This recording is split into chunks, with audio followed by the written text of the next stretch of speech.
பாலும் தெளிதேனும் பாகும் பருப்பும் இவை நான்கும் கலந்துனக்கு நான் தருவேன். கோலம் செய் துங்கக் கரிமுகத்து தூமணியே, நீ எனக்கு சங்கத் தமிழ் மூன்றும் தா. மாணிக்க வாசக பெருந்தகை தொடர்ந்து போற்றி பாடுகிறார் சிவபெருமானை.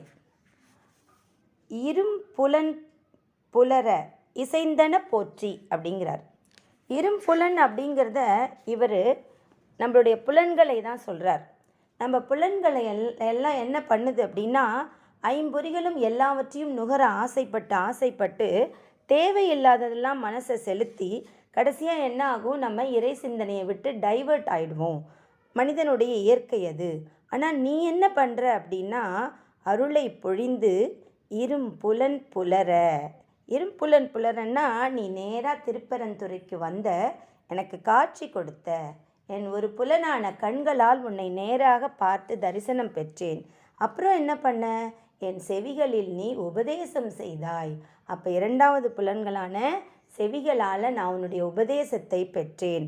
அது மட்டும் இல்லை, மூன்றாவது புலனா நீ என்ன பண்ண, எனக்கு திருவடி தீட்சையும் அளித்தாய். இப்படி என்னை பாடச் செய்தாய்.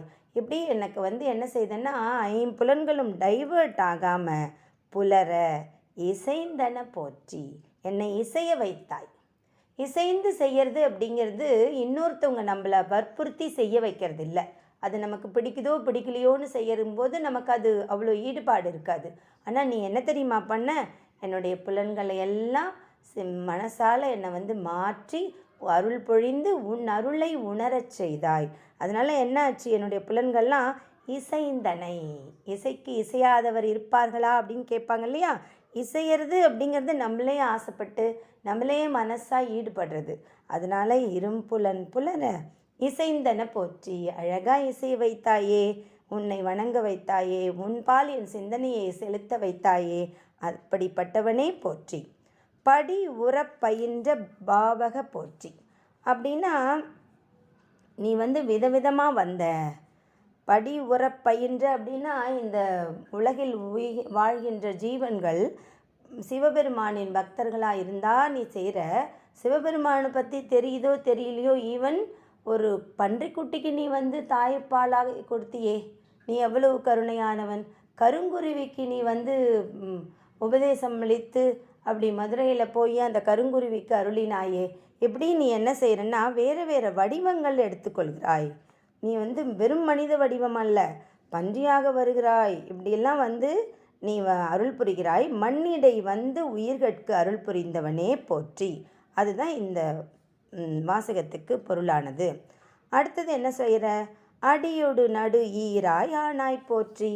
அடியும் நீயே, நடுவில் பார்த்தா நடுவுலையும் நீயே, ஈறு முடிவு அப்படின்னு பார்த்தா முடிவும் நீயே, அனைத்தும் நீயே அப்படிங்கிறது தான் இது. அடியோடு நடு ஈறு ஆனாய் போற்றி, அனைத்தும் நீயே ஆனாய் போற்றி. என் திசைகளிலும் நீதான், அடிமுதல் உச்சி வரை நீயே இருக்கின்றாய், அப்படிப்பட்டவனே போற்றி. அப்புறம் என்ன பாடுறாரு, நரகுடு ஸ்வர்க்கம் நாள் நிலம் புகாமல் பரகதி பாண்டியர்க்கு அருளினை போற்றி அப்படின்றார். இந்த இரண்டு வரிகளுக்கு இரண்டு விதமான அர்த்தங்கள் சொல்கிறாங்க. அது ரொம்ப அழகாக இருக்குது. அதில் முதல் வரலாறு என்ன அப்படின்னா, இந்த நம்ம இறந்து போன பிறகு எங்கே போவோம், மரணம் அடைந்த பிறகு ஒன்று நரகத்துக்கு போவோம் தீவினைகள் செய்திருந்தா, இல்லை நல்வினைகள் செய்திருந்தா ஸ்வர்க்கத்துக்கு போவோம். அப்படி இல்லைன்னா என்ன செய்வோம், திரும்ப பிறப்போம். நம்மளுடைய வினையின் பயனாக என்னமா பிறக்கணுமோ அப்படி பிறப்போம். அப்போ எங்கெல்லாம் பிறக்க முடியும், நாள் நிலம், 4 வகையான நிலங்கள், குறிஞ்சி, முல்லை, மருதம், நெய்தல். இந்த 4 நிலங்களில் திரும்பவும் மீண்டும் பிறப்பெடுப்போம் நம்முடைய வினைக்கு ஏற்ப. ஆனால் நீ என்ன பண்ண தெரியுமா, நரகத்தோடு சொர்க்கமும் புகாமல், நரகமும் புகாமல், சொர்க்கமும் புகாமல், 4 நிலங்களிலும் மீண்டும் பிறக்காமல் பரகதி பாண்டியர்க்கு அருளினை போற்றி. யார் அந்த பாண்டியன், அப்படியேப்பட்ட பேறு பெற்றவன் யார் அப்படின்னா, 2 வரலாறுகளை சொல்கிறாங்க. முதல்ல என்ன அப்படின்னா, இந்த மாணிக்க வாசக பெருந்தகை என்னவா இருந்தார், பாண்டிய நாட்டு முதலமைச்சராக இருந்தார். அந்த மன்னன் யார், வரகுண பாண்டியன். வரகுண பாண்டியன் என்ன செய்தார், இந்த மாணிக்க வாசக பெருந்தகையை உணர்ந்து அந்த சிவபெருமானின் அருளை தானும் பெற்றவர் தான் அவர். அதனால் அவர் என்ன பண்ணார்னா தன்னுடைய சிந்தை முழுக்க சிவபெருமானையே நினைக்க ஆரம்பிச்சிட்டார். அப்போ அந்த நாட்டை யார் பார்க்குறது, பாண்டிய நாட்டை? அப்போ அவர் என்ன பண்ணாரா, தன்னுடைய இளவலாகிய அவனி நாராயணன் அப்படிங்கிறவர்கிட்ட கொடுத்து ஆட்சி பேர் என்னமோ வரகுண பாண்டியன், ஆனால் முழுசாக எக்ஸிக்யூட் பண்ணுறது எல்லாமே தன்னுடைய தம்பியான அவனி நாராயணன் கிட்ட ரெஸ்பான்சிபிலிட்டிஸை கொடுத்துட்டார். அப்போ அவன்தான் தன் தமையனின் பெயரில் ஆட்சி செய்தான். அப்படியேப்பட்டவன் இவன். அவங்களும் அந்த அரசாட்சி கிடச்சா அந்த சேரை விட்டு போகாமல் இருக்கிறதுக்கு என்னென்ன செய்கிறார்கள். ஆனால் இந்த வரகுண பாண்டியன் என்ன செய்தான், ஆட்சியில் அமர்ந்தாலும் அதை தன் தம்பிக்கு கொடுத்துவிட்டு முழுக்க சிவ சிந்தனையில் ஈடுபட்டு சிவனுடைய ஸ்தலங்களுக்கெல்லாம் சென்று வழிபட்டானாம். இது எப்படி நமக்கு தெரியும் அப்படின்னா, அதில் ரிசர்ச்சில் இருக்குதுங்கிறார் ஆசா ஞானசம்பந்தம். என்ன சொல்கிறாருன்னா, இதை வரலாறு செப்பேட்டில் பொறிச்சு வச்சுருக்கு அப்படின்னு ஒரு டாக்குமெண்டேஷன் ஆகிருக்குன்னு நமக்கு விளக்கம் சொல்கிறார். என்ன சொல்கிறாருன்னா, கல்வெட்டுகள்லாம் இருக்குதாம். அந்த கல்வெட்டுகளில் என்ன சொல்லியிருக்காங்களாம், பிள்ளை பிறை சடைக்கு அணிந்த பினாக பாணி உளம் திருத்தி உலகம் காக்கின்ற நாளில் அப்படின்னு அந்த செப்பேடு தொடங்குதான். அதில் வரகுணனின் தனிச்சிறப்பை எழுதி வச்சுருக்காங்களாம். அது சிவபக்தியை காட்டுகிறது, வரகுணனின் சிவபக்தியை அது காட்டுகிறது. அப்படிப்பட்ட வரகுண பாண்டியன் அவன். அது மட்டுமல்ல, பட்டினத்தார் இருந்தார் இல்லையா, திருவிடை மருதூரில் 600 கோடி பெண் வேண்டான்னு திறந்துட்டு வந்தார் இல்லையா, அப்படிப்பட்ட அந்த பட்டினத்தார் பாடல்களில் ஒன்றான திருவிடை மருதூர் மும்மணி கோவை அப்படின்ற ஒரு பாட்டு இருக்குது. அதில் என்ன பண்ணியிருக்காரு, பல சிவபக்தியுடைய காரணமாக பல அடியார்களுடைய சிறப்புகளை எல்லாம் பாடியிருக்காரு. அதில் அவர் என்ன சொல்லியிருக்காராம், பட்டினத்தார் திருவிடை மருதூரில் செய்த பல செயல்களை சிவபக்தியை போற்றி இறுதியாக பெரிய அன்பின் வரகுண தேவரும் அப்படின்னு எழுதியிருக்காராம். வரகுணரை தன்னுடைய பாடல்களில் சிறப்பாக பாடியுள்ளார் பட்டினத்தார். அப்போது இந்த விஷயம் டாக்குமெண்ட் ஆகிடுது, ப்ரூஃப் இருக்குது நமக்கு. அப்படிப்பட்ட சிறப்பு வாய்ந்த 2ஆம் வரகுண பாண்டியனை அடிகளார் அப்படின்னு சொல்கிறார் அவர். தன்னுடைய பாட்டில் அடிகளார் அப்படின்னு சொல்கிறார். அதனால் தன்னுடைய மன்னனான வரகுண பாண்டியனை தான் இந்த மாணிக்க வாசகத்தை பெருந்தகை எழுதியிருக்க வேண்டும். நரகொடு ஸ்வர்க்கம் நானிலம் புகாமல் பரகதி பாண்டியர்க்கு அருளினை அப்படிங்கிறது, அந்த பாண்டியனுக்கு நீ அருளினாய் அப்படின்றது தான் இவர் எழுதியிருப்பார் அப்படிங்கிறத இவர் பதிவு பண்ணுறார். அப்போது இன்னொரு வரலாறு வருது, அது திருவிளையாடற் புராணத்தில் வருது. அதுவும் இந்த பாண்டிய மன்னனை பற்றி வருது. இந்த பாண்டியனை தான் சொல்கிறார்கள் அப்படின்னு திருவிளையாடல் புராணம் சொல்லுது. அது என்ன அப்படின்னா, மெய்ப்பொருளாகிய சிவபெருமானே சோமசுந்தர கடவுளே என்ன பண்ணார், பாண்டியனாக வந்து மதுரையில் பாண்டியனாக அமர்ந்தார் இல்லையா. அவருடைய மனைவி தான் தடாதகை பிராட்டியார். அப்போ இந்த 2 பேரும் மன்னனும் மகாராணியும் இருக்காங்க. இப்போ இந்த வேத நாயகன் சோமசுந்தர கடவுள் அவரே பாண்டியனாக திருக்கோல வடிவில் வந்து அறநடிப்படி ஆட்சி செலுத்தி வந்தார். அப்போது அந்த ஆட்சியின் கீழே இருந்த எல்லா உயிர்களும் மகிழ்ச்சியாக இருந்தன. அப்போ நிறைய அந்த ராஜாவை, அந்த இறைவனே மகாராஜாவாக வந்துள்ளார் இல்லையா, அவரை பார்க்க எல்லாரும் வருவாங்களாம். யாரெல்லாம் வருவாங்க அப்படின்னா, ஞான நூல் உணர்ந்தோர். இதில் ரொம்ப அழகாக எழுதியிருக்காங்க, கற்றோர்னு சொல்லலை, ஞான நூல் உணர்ந்தோர், நற்றமிழ் கற்றோர், தூய மெய்ஞானிகள், துறவர பெரியோர் இப்படின்னு பல பேர் வந்து வணங்கினாங்களாம் சுந்தரனாரை. ஏன்னா அவங்களுக்கெல்லாம் தெரியுது இறைவன் தான் சுந்தரனாரா இங்கே வந்திருக்காருன்னு. அப்படி இருக்கும்போது வேத நாயகனான கௌதம முனிவர் வந்தாராம் இந்த மன்னனை இறைவனை வந்து தரிசித்து முடிச்சுட்டு அவர் என்ன பண்ணுறாரா, தடாதகை பிராட்டியார் தானே அங்கே மகாராணி, உங்களுடைய அம்மாவை பார்க்கணுங்கிறாராம். அவங்க அம்மா யார் அப்படின்னா காஞ்சனமாலை ஒரு சிறந்த சிவபக்தராம். அவங்க வந்து ரொம்ப ரொம்ப சிவபெருமானை துதித்து கொண்டே இருப்பார்களாம்.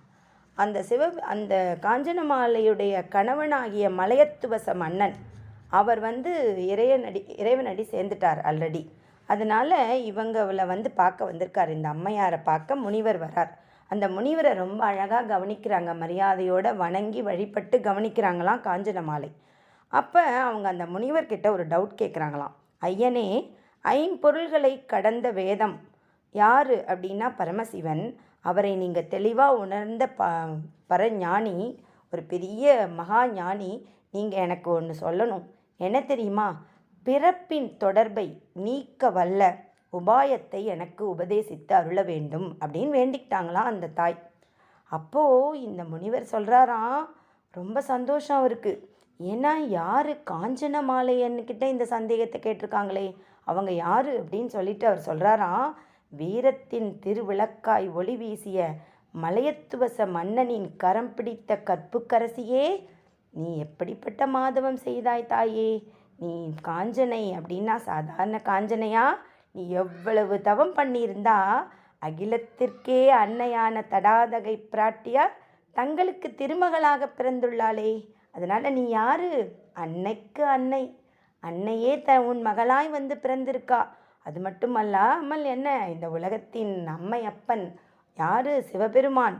அவர் உன்னுடைய மருமகனாக வந்து இங்கே இருக்காரே. அப்போ உன்னை விட ஒரு தவம் பண்ணவங்க யாராவது இருப்பாங்களா தாயே? உனக்கு இதை சொல்கிறதுல எனக்கு ரொம்ப மகிழ்ச்சி, ஆனந்தம்னு சொல்லிட்டு அவர் இதை சொல்கிறார். பிறப்பின் தொடர்பை எப்படிலாம் நீக்கலாம் அப்படிங்கிறதுக்கு ஒரு விளக்கம் கொடுக்குறார். நூல்கள்லாம் பகுத்து ஆராய்ஞ்சு சொல்லுது. என்னென்னா தவம் செய்யலாம். நாம் எப்படிப்பட்ட தவம் செய்யலாம் அப்படின்னா 3 வகையான தவம் செய்யலாம். அதில் முதல் தவம் என்னென்னா மானதம். மானதம்னா என்ன அப்படின்னா மனத்தால் செய்யப்படுவது. தவத்தை மனத்தால் செய்கிறது. எப்படி மனத்தால் தவம் செய்கிறது அப்படின்னா தான தர்மம் செய்வதில் கருத்தை வைத்து கொள்ள வேண்டுமா. நம்மளோட சிந்தனை தான தர்மம் பற்றியே நினைக்கணுமா. அது ஒரு வகை தவம். பிறர் செய்த தீமைகளை பொறுத்தருள வேண்டும். அது ஒரு வகையான தவம். உண்மையையே உரைக்கணும். அது ஒரு தவம். மௌனமாக மகாதேவனை சிந்தித்து கொண்டே இருக்க வேண்டும். அதுவும் ஒரு தவம். ஐம்பொறிகளை அடக்கி கொள்ள வேண்டும். இந்த 5 வழிகளும் மனதால் செய்வதனால் இது மானதம் அப்படிங்கிற ஒரு தவம். அடுத்தது ஒன்று செய்யலாம். அது என்ன அப்படின்னா வாசிகம். வாசிகம் அப்படின்னா என்ன அப்படின்னா நம்ம வாக்கால் செய்யப்படுவது, பேசுவது, வாயால் சொற்களை சொல்வது. அது எப்படி அப்படின்னா 5 எழுத்தை அர்ச்சிப்பது, அப்புறம் ருத்ரம் படிக்கிறது, பலவிதமான சிவ மந்திரங்களை ஓதுவது, உபநிடத பகுதிகளை ஓதுவது, தோத்திர பாடல்களை இசைப்பது, தர்மங்களை தாங்கி நிற்பது, இவை எல்லாமே வாயால் சொல்கிறது. அதனால் இதுக்கு பேர் வாசிகம். இதுவும் அழகான தவமே ஆகும். 3வது பேர் காயிகம். காயிகம்னா உடலால் தவம் செய்கிறது. அது என்னன்னா பெருமானை பூஜிக்கிறது, திருக்கோயிலை வலம் வருதல், அண்ணலின் முள் சாஷ்டாங்கமாக விழுந்து அவருடைய அடியை நம் முடியால் தாழ்வது, சாஷ்டாங்கமாக கீழே விழுந்து கும்பிடுறது, பல ஸ்தலங்களுக்கு சென்று திருப்பணி செய்தல், இறைவனுடைய கோவில்களுக்கு திருப்பணி செய்தல், அப்பர் பெருமான் உழவாரப்பணி செய்வது போல் உடல் நோக நாம் அந்த இடத்துல திருப்பணி செய்யணும், உடல் வருந்த செய்ய வேண்டும்ங்கிறாங்க. அப்புறம் கங்கை முதலான புண்ணிய நதிகளில் நீராடுதல். இதெல்லாம் 3வது வகையான தவம். இந்த 3லையுமே ரொம்ப சிறந்தது இந்த காயிகமே, உடலால் செய்வது தான் அப்படின்னு சொல்கிறார் அந்த சுவாமி, அந்த முனிவர் சொல்கிறார். அப்புறம் என்ன சொல்கிறாரு, நதிகளில் தனித்தனியாக நீராடுறதை விட கடலில் நீராடுறது ரொம்ப நல்லது. ஏன்னா நதிகள்லாம் கடலோடு சங்கமிக்குது அப்படின்னு சொல்லிட்டார் முனிவர். சொல்லிட்டு அந்த அம்மா கிட்ட விடை பெற்று செல்கிறார். இந்த தாயார் இந்த காஞ்சன மாலைக்கு ரொம்ப ஆசையாக இருக்குது கடலில் நீராடணும்னு. மதுரையில் கடல் இல்லை. அப்போ அவங்க வருத்தப்படுறாங்க, எப்படி போய் கும்பிடுறதுன்னு. அவங்க என்ன பண்ணுறாங்க, தன் மகளான தடாதகை பிராட்டியார்கிட்ட சொல்கிறாங்க, இந்த மாதிரி சொல்லிட்டு போகிறாரு, நான் கடலில் நீராடணும், என்ன செய்கிறதுன்னு. உடனே அவங்க என்ன பண்ணுறாங்களாம், அன்னையே இதோ இருங்க, கொஞ்சம் காத்திருங்கள், நான் இதுக்கு சொல்யூஷன் கொண்டு வரேன். வேகமாக தாயார் போய் சிவபெருமான் கிட்ட கேட்குறாங்களாம். என்ன சொல்கிறாங்களாம், அழகாக மொழிந்தாங்களாம் தன்னுடைய வாயால். அதை சொல்கிறாங்க, பூங்கொம்பு மலர் சிந்துவது போல அப்படிங்கிறாங்க. அந்த தாயாருடைய பேச்சு அப்படி இருக்குதான். பூ கொம்புலேருந்து பூ அப்படியே தானாக உதிர்ந்து அப்படியே அழகாக தரையில் கொட்டியிருக்கோம் இல்லையா, அது மாதிரி இவங்க பேசுகிறாங்களாம். அன்பின் சொரூபமே அப்படின்னு கூப்பிடுறாங்களாம் சிவபெருமான தாயார். கூப்பிட்டு குண்டோதரனுக்காக அன்னக்குழியும் வையையும் அமைத்து தந்தீர்களே, என்னோட தாய் கடலில் குளிக்கணும்னு ஆசைப்படுறாங்க, நீராட வேண்டுமாம், நீங்கள் என்ன சொல்கிறீங்க அப்படின்னோடனே சிவபெருமான் அழகாக அம்மையாருடைய திருமுகத்தை பார்த்தாங்களாம். வாழ்க்கை துணைவியார் அல்லவா, அழகான அந்த அம்மையாரை பார்த்து அவர் சொன்னாராம், கேட்டுட்டியா தேவி, ஒரு கடல் என்ன 7 கடல்களையும் இங்கே வரவழைப்போம் அப்படின்னு சொல்லிட்டு என்ன பண்ணாராம், 7 கடல்களையும் மதுரையம்பதியின் கீழே வாவி அப்படிங்கிற ஒரு இடத்துல வரவழைச்சிட்டாராம். மதுரைப்பதியின் கீழ் திசையில் உள்ள வாவி அப்படிங்கிற இடத்துல 7 கடல்களையும் வரவழைச்சிட்டாராம். 7 கடலும் ஒன்றா வந்ததுனால அங்கே அந்த 7 கடல்களில் சங்கு இருக்கும் இல்லையா, சங்கு ஒலிகள் கேட்கிறதாம். அப்புறம் முத்து இருக்கும் இல்லையா கடலில், முத்துக்கெல்லாம் முழங்குதான். அப்படியே அண்டங்களே அதிர்ற மாதிரி ஆர்ப்பரிப்பான சத்தம் கேட்குதான். 7 கடலும் ஒன்றா வந்தோடனே அந்த ஊரில் இருக்கிற குடிமக்கள்லாம் பயந்து போயிட்டாங்களாம். உடனே அதை சிவபெருமான் புரிஞ்சுக்கிட்டு அந்த பயத்தை ஆனந்தமாக மாற்றிட்டாராம். அந்த ஸ்டேட் ஆஃப் மைண்டு தானே, அவருக்கு நினச்சா எதையும் செய்யலாம் இல்லையா. அந்த மக்களுக்கு இந்த சத்தத்தை கேட்டு பயம் தோன்றாமல் மகிழ்ச்சி உவகையை கொண்டு வந்தாராம் சிவபெருமான். அதனால எல்லாரும் சந்தோஷமாக இருக்காங்களாம் அந்த நாட்டில். அப்போ அந்த 7 கடல்களும் 7 நிறங்களார் ஒன்றோட ஒன்று சேர்ந்து கதிரவன் ஒளியில் மினுக்குதான். சிவபெருமான் அற்றமூர்த்தி, அதனால் அட்டமூர்த்தியாக இருக்கிறதுனால வெள்ளி அம்பலத்தில் திருநடனம் ஆடுபவன் அல்லவா தில்லைக்கூத்தன். அதனால் 8வது ஒரு நிறம் சிவபெருமானுடைய நிறமும் அங்கே சேர்ந்து தான். அதனால் அந்த வாவி அப்படிங்கிற அந்த இடம் 7 கடல்கள் சேர்த்து 8 நிறங்களோடு அவ்வளவு அழகாக இருந்தது. அவ்வளோ ஒரு இனிமையான ஒலி கேட்டது. அப்போ இந்த பிராட்டியாருடைய தாயார் குளிக்கிறதுக்கு ஏதாவது முறை இருக்குதா நீராடுவதற்கு அப்படின்னு அங்கே இருந்த மெய்ஞானியர்களை கேட்டாங்களாம். அவங்க என்ன சொன்னாங்களாம், இப்படி புனித ஸ்தலங்களை குளிக்கும்போது கணவனை கையை பிடிச்சிக்கணும், அப்படி இல்லைனா மகனின் கரத்தை பற்றி கொள்ள வேண்டும், 2ம் இல்லைனா பசும் கன்றின் வாளை பிடிச்சிக்கணும் அப்படின்னு சொன்னாங்களாம். உடனே சோகமாயிட்டாங்களாம். ஏன்னா எனக்கு ஆண் மகன் இல்லையே, எனக்கு பெண் மகள் தானே, அப்புறம் என் கணவர் இல்லையே, அவர் இறையடி எய்து விட்டாரே அப்படின்னு ஃபீல் பண்ணாங்களாம். உடனே பிராட்டியார் கணவர்கிட்ட வந்து சொன்னாங்களாம், இறைவா சுவாமி என்ன பண்ணுறது, எங்கள் அம்மா அந்த பசுங்கன்றின் வாழை தான் பிடிச்சிக்கணுமா அப்படின்னோடனே தாயாரோட முகம் கோன்றதை பார்க்க முடியலையா சிவனுக்கு. உடனே என்ன பண்ணாராம், ஸ்வர்கலோகத்தில் பார்த்தா இந்திரனுக்கு ஈக்குவலாக ஒரு சேரில் உட்கார்ந்துருந்தாராம் அந்த மலையத்துவச பாண்டிய மன்னன். உடனே ஈசனார் திருவலம் கொண்டு அங்கே ஒரு அழகான விண்ணுக்கு அனுப்பி வச்சாராம் ஒரு வாகனத்தை. அது உடனே என்ன பண்ணாராம், அவர் மலையத்துவச மன்னன் என்ன செஞ்சாராம், தெய்வ விமானத்தில் ஏறி மதுரைக்கு வந்து சேர்ந்துட்டாராம். 7 கடல் இருந்த இடத்த. அப்படியே தந்தையை பார்த்தோன்னே ஓடி போய் அணைத்து கொள்கிறாளாம் இந்த பிராட்டியார். அப்புறம் கணவரை பார்த்த அந்த மகாராணிக்கு அப்படி ஒரு சந்தோஷமா. உடனே நேராக வானத்துலேருந்து வந்திருக்கார் இல்லையா, சொர்க்கத்துலேருந்து நேராக அந்த மன்னர் சொன்னாராம் இந்த சுந்தரபாண்டியர்கிட்ட பார்த்து, எனக்கு எவ்வளவு கருணை புரிந்தாய், பெண் மகளை பெற்றதனால் இந்த பேர் பெற்றேன் அப்படின்னு சொல்லிட்டு, சுவாமி நீங்கள் சிவபெருமான் உன் திருவடிகளை விழுந்து வணங்கணும் நான், ஆனால் நீ முறைப்படி என் மருமகனாக ஆகிவிட்டாய், உன்னை என்னால் வணங்க முடியல அப்படின்னு கட்டி தழுவி ஆனந்த கண்ணீர் பொழிந்தானாம் அந்த மன்னன். அப்போ அந்த அன்பு மனைவியோட 2 பேரும் சேர்ந்து குளத்தில் தீர்த்தம் ஆடினார்களாம். 2 பேரும் மேலே வந்தோடனே காஞ்சன மாலைக்கு ரொம்ப ஒரே வெட்கமாக போயிடுதான், மருமகன் முன்னாடி இப்படி நமக்காக வரவழைத்தாரேன்னு.